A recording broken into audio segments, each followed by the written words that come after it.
The best community of the year for Jangmo-o is here. Here is everything you need to know about the event and the best tips to follow to get the most out of this one-time event. This is not an event you want to miss. Let's get into it. Okay, Saturday, June 21st from 2 to 5 p.m. is going to be Jangmo-o Community Day, in which Jangmo-o is going to be spawning everywhere in the wild with a shiny rate of 1 in 25. There'll also be the bonuses of 3 times catch XP, 3-hour instances, and 3-hour lure modules activated during the event. This doesn't include daily incense or golden lures. 2 times catch candy, 2 times chance of earning an XL candy when catching Pokemon, and also 5 snapshots for 5 extra encounters with Jangmo-o. Also from 2 to 10 p.m. we'll have the extended bonuses of 50% less starters from trades and 1 additional special trade, so a total of 3 because we do have the seasonal bonus of 2 special trades a day. So 3 special trades during this day. Now you can evolve a Kammo-o into a Kammo-o between June 21st 2 p.m. and June 28th 10 p.m. so pretty much a whole week to learn the new exclusive move Clanging Scales. We'll talk about if this move is good in a little bit. There'll also be exclusive event field research tasks during the event to get you encounters with Jangmo-o with 100% EV of 415, Stardust, Great Balls, and more. There'll also be rare field research tasks, specifically the tasks trade a Pokemon, complete a party challenge, or win a 5-star raid or higher, and that will get you Jangmo-o encounters with the exclusive seasonal special background. Now there is a free timed research during the event as well included, which will include 1 encounter with the seasonal special background Jangmo-o, and this timed research will have 1 in 25 shiny odds. There'll also be a $2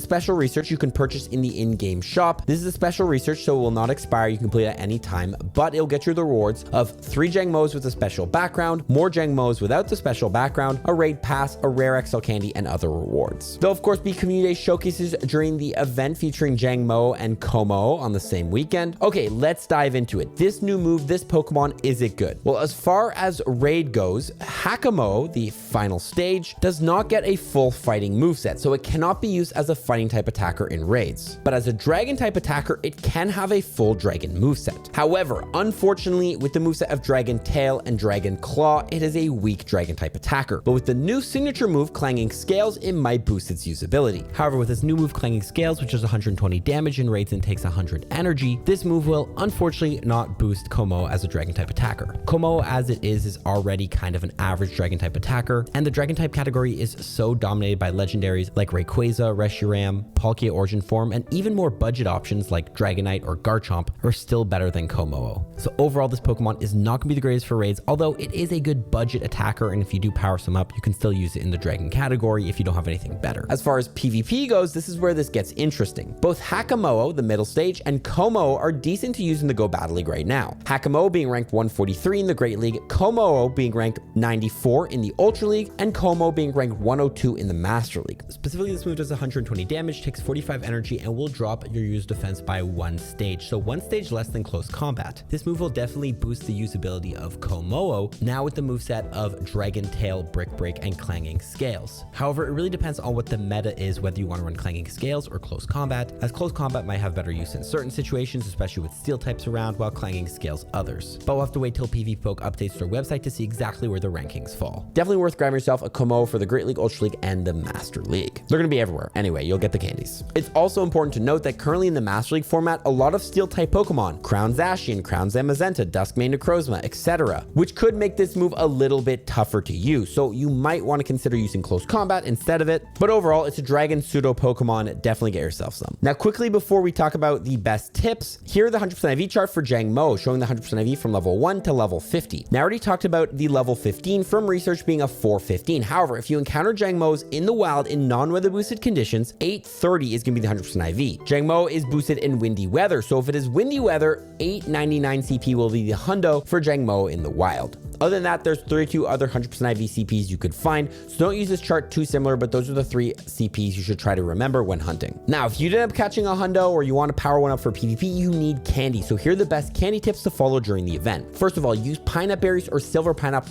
on any Jangmo-o you find in the wild. This will double your catch candy with regular pineapples, and silvers will give you a 2.34 times multiplier and a little bit of a catch bonus. Also, Mega Evolve a dragon type Pokemon. If you don't know when you Mega Evolve a Pokemon, any Pokemon you catch shares shares a type with the Mega, you'll get more candy, XP, and XL candy for catching Pokemon of that type. Jangmo-o being a pure Dragon type, Mega Evolve either a Mega Charizard X, Mega Ampharos, Sceptile, Altaria, Salamence, Latios, Latias, Rayquaza, or Garchomp. Specifically, I'd recommend Mega Evolving maybe a Mega Charizard X, Mega Altaria, or Mega Ampharos, because this will also boost Pokemon that are spawning during the Yamper Paw Prints event that is going down at the same time as this event. You only have to Mega Evolve one Pokemon and don't have to think about it. Also, trade away any Jangmo-os you catch. Every time you trade away a Pokemon, you get one regular candy. But if the distance between where those two Pokemon were caught is over 100 kilometers, you're going to get a guaranteed XL candy and 3 regular candies. So if your friend goes and plays Jangmo-o Calm Day in another city, or you do, or even if you guys meet up later between 2 cities to trade, this can be a great way to farm XL candies for Jangmo-o, which is useful. Also, every time you trade away a Pokemon, the IVs will change, meaning if you receive a Jangmo-o from trade, it could end up becoming a hundo. So if you don't get the hundo Jangmo-o during the Calm Day, don't worry, go ahead and mirror trade a bunch with your friend to try to get the hundo. Now you need 35 Platinum medals to go from level 48 to 49 in Pokemon Go. Here are the best ones to grind during the event, and you want to get on top of it because when the time comes, it is not easy to get. Starting, of course, with a hard medal due, the Dragon Tamer medal. Catch 2,500 Dragon types.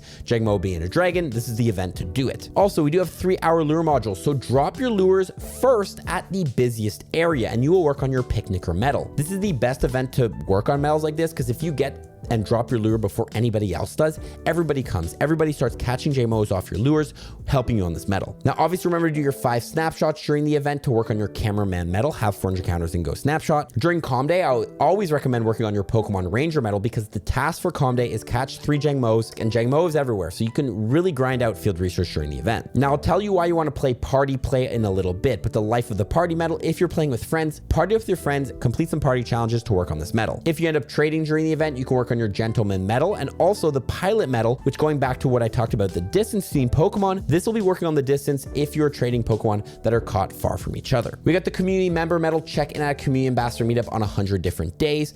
Highly recommend you go to a Community Ambassador meetup. I'll explain this in a little bit. Don't go anywhere, but this medal will be worked on. Finally, try your best to win the showcases. To work on your Showcase Star medal, win 100 Pokestop showcases. Now, I highly recommend you go into your advanced settings before the start of this event and download all assets. This will download all the game assets to your phone, so your game is pulling the assets off your phone, not the internet, saving you internet, making for a smoother gameplay experience. While you're in there, also activate native refresh rate, which will use your phone's native refresh rate for a smoother gameplay experience. Now, when you are playing this event, also activate Palkia's Spatial Rend Adventure Effect. This will double your spawn distance from 40 to 80 meters, and the more spawns you can see, the more Jangmo-os you can catch, the more candies, XP, XL candy, all that stuff you can get, the more hundos, shinies that you can see, the better. So I highly recommend you activate Spatial Rend for 3 hours during the event. Also, go ahead and use Quick Catch during the event. Using the Quick Catch technique, which allows you to skip the catching animation, will allow you to catch Pokemon twice, 3 times as fast. The more Pokemon you catch in the hour, the better. This is what the pros use in Pokemon Go to catch the most amount of Pokemon during a Calm Day. Also, set a buddy that's at least the Great Buddy level so that you can get access to the Buddy Bounce Back. If you end up missing a throw, a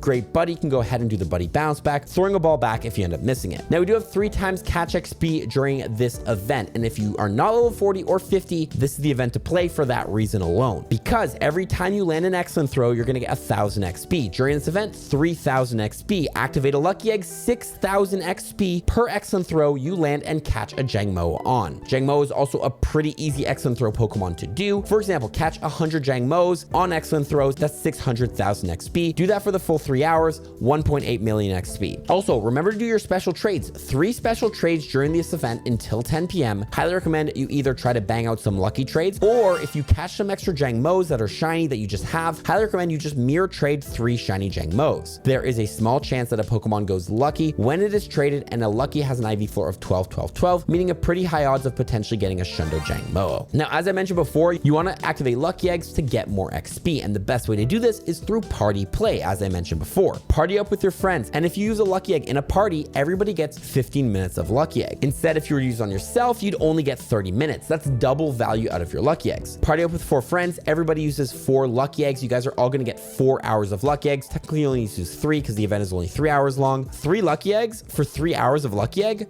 So worth it. So overall, go ahead and activate lucky eggs in a party so you can get access to that bonus. On top of that, if there's one place where you can find people to party up with or friends to play with, the best place to play is at a community ambassador meetup. If you go on Campfire, you sort by meetups, you look for meetups in your local area hosted by a community ambassador with the rewards tab and click attending. Go to that event, check into that event, and you'll get a free timed research that will get you free items. Yes, this free timed research during the community day will get you an incense, a star piece, and a lucky egg for completely free. Highly recommend you attend community ambassador meetups because you can get just stuff for free. On top of that, when you're in a party checked in at a community ambassador meetup, you get the bonus of 25% less egg incubator distance. Since I know you're already going to be in a party using sharing those lucky eggs, this can also be just an extra bonus if you want to just hatch some eggs for less distance. Guys, good luck during the best comm day of the year, and watch these other 2 videos on screen if you enjoyed this one. We'll catch you on the next one. Fall from tips. Peace.